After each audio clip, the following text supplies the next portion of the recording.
What is up, everyone, and welcome to Speed Outdoors, and for another episode of Fowl Friday. And as you can see, the last Fowl Friday talked about getting into duck hunting, what you all need starting out and everything else. So in this video, we're going to talk about goose hunting.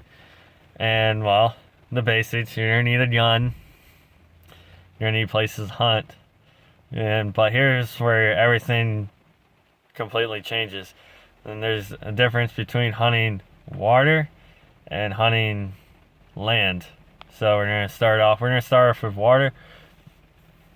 And basically, you're going to need some floater decoys.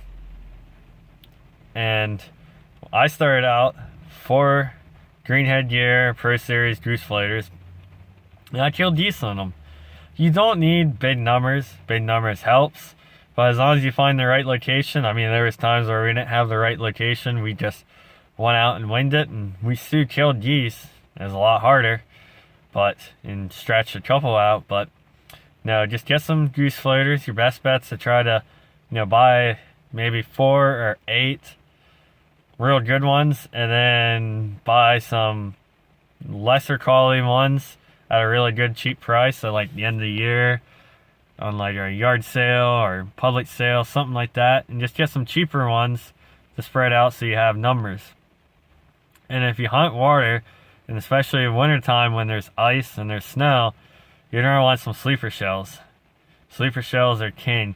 Set them on the ice, set your floaters out, a couple floaters out in the water, and just stack that ice with sleeper shells if you can, and you'll be golden. That's all you really need to do, especially when it's really cold. And so maybe a couple full bodies, but basically if you're hunting mostly water, you're going to want, and if you're hunting water where you're going to have ice shelves, or you have like shoreline sandbars, you're going to want sleeper shells and some floaters.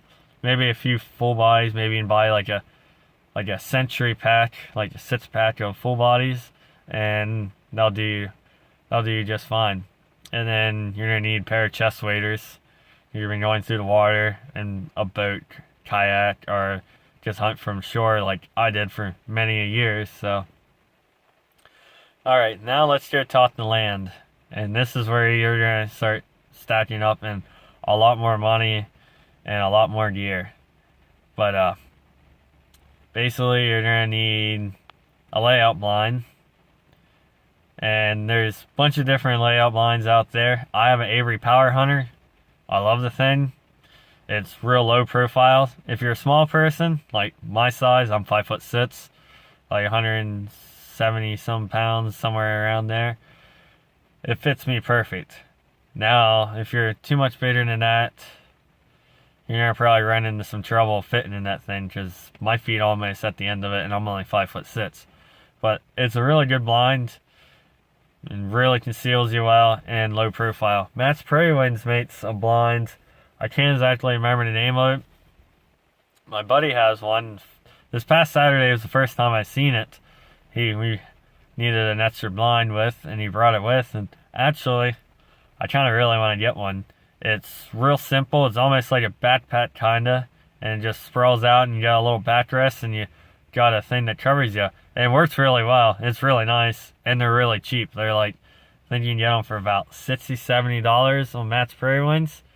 That's really cheap for a layout blind, because the Power Hunter is like around $160. So there's a huge price difference, and that one from Matt's Prairie Winds, it'll definitely kill birds. It'll definitely work. I mean, I'm really thinking about buying one. It's really nice. And then you're also gonna, if you battle with snowy conditions, you're gonna need either a snow cover, or you're gonna need a whole bunch of cans of Santa snow. Which the day after Christmas, I'll be posting a video about the whole Santa snow. So stay tuned for that. And then you're gonna need decoys. And when you're talking hunting fields, you're gonna need some full bodies, but you necessarily don't need full bodies. You can also get silhouettes and run a little bit more numbers when you're running silhouettes. And if you're going to get silhouettes, check out Dive Bomb silhouettes. They look amazing. They're lightweight, and they're really cheap. You can get 5 dozen for $300. So you can easily run a spread of 1,500 birds for under a spread of 15 dozen birds for under $1,000. That is really cheap. You ain't gonna buy that many full bodies for that kind of price. But overall, there's pros and cons to both silhouettes and full bodies. But if you want to run big numbers, silhouettes are your way to go, and then you can go buy some full bodies to mix in there.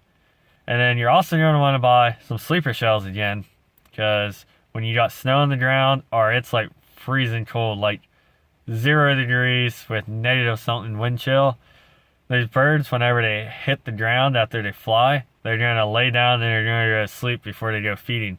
So you're going to want sleeper shells and maybe a dozen or two regular shells, because they'll simulate how the birds actually are, because a lot of times they'll sit on the ground to warm up, use their body heat off their body to warm up the ground and thaw the ground so they can get the food. So a lot of times they'll be sitting on the ground. So you can run a mixture of full bodies, sleeper shells, and regular shells, and it'll look really realistic, and it'll really help you kill a lot more birds. So plain words, this is what you're going to need between both water and hunting land. And then when you're talking about like shells, stuff like that, I like going 3.5 inch for geese, and I like shooting BB. And of course it's got to be steel shot, tungsten, bismuth, something like that, some non-toxic load, and then shotgun. And then you're going to need some calls. If you're really looking to a good call to start out with, my first call was a Tim Drown Super Mag polycarbonate call.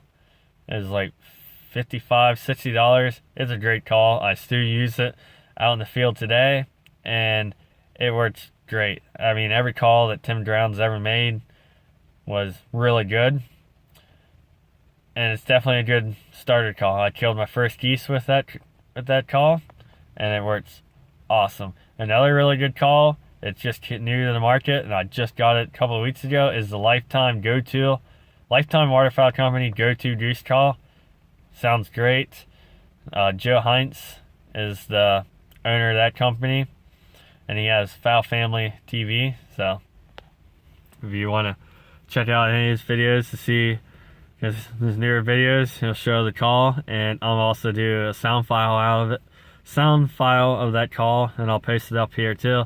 And then the Molt Gear EX3 call is another really good one. Molt Gear X Series Goose Call, another really good one.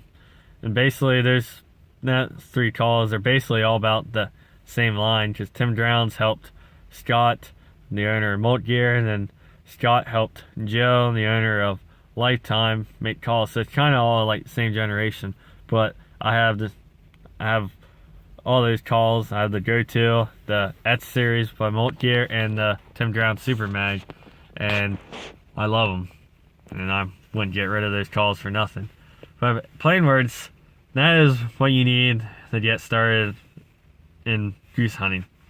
There's a lot more stuff than when it comes to duck hunting, but plain words, I like goose hunting a lot, and to me, goose hunting, it seems like it's got a better chance of finding more geese than you do ducks, at least around in my area. So I try to spend most of my time goose hunting or looking for geese. And to go scout for geese, basically, if you have a town that has a pond, check that, because guarantee you that pond has birds.